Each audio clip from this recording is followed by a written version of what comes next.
Beginning in the 1980s, a belief has slowly taken over the world. That neoliberal globalization, with its built-in self-regulating mechanisms, would finally do away with old institutions like the state and the military, and would usher the planet into an era of relative peace and prosperity. Free trade will bring on a Great Depression. 9/11 and the current economic crisis have shown that belief to be largely a myth. Many signs were already there. Markets have always relied on state power and military might. America's transformation from republic to economic superpower following World War II was accompanied by the creation of a global network of military bases, unlike any other in history. According to the Pentagon's Base Structure Report, today these amount to 716 in 38 countries.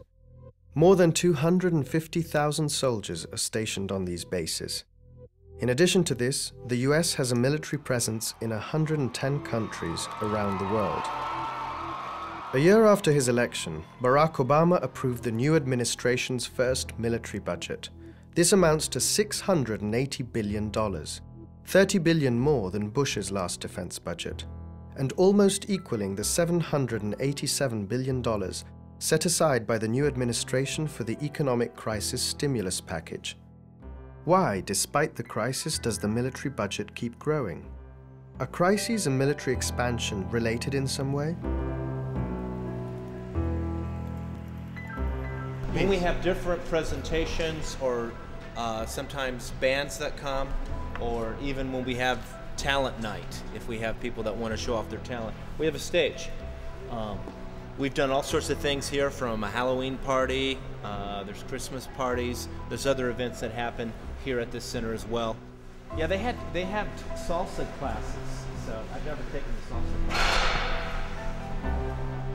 In the early 21st century, military bases, the network of military bases all around the world, forms the new empire that the United States is trying to build. When you look at the Pentagon's website and their public information, they acknowledge having somewhere over 700 military bases scattered among about 130 countries. That's astonishing. That's astonishing. Most Americans have no idea.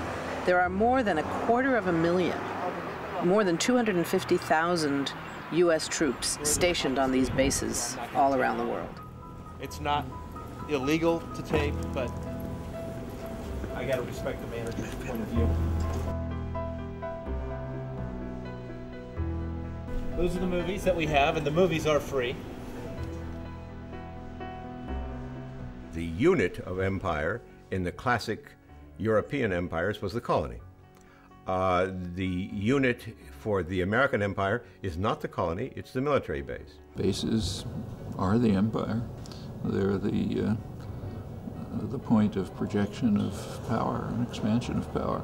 Most people don't understand that the bases exist, don't understand the functions of military bases, and it's frankly, it's much easier for people to engage with things like an atrocious war in Iraq, the question of torture, things that immediately outrage them. These are internet stations where soldiers can not only check the internet, but they also have the capability of doing webcams back home. You can go in. To focus on war and not war preparation is to simply shovel after the elephant. One has to look at the war preparations that are going on around the world, which military bases are central to.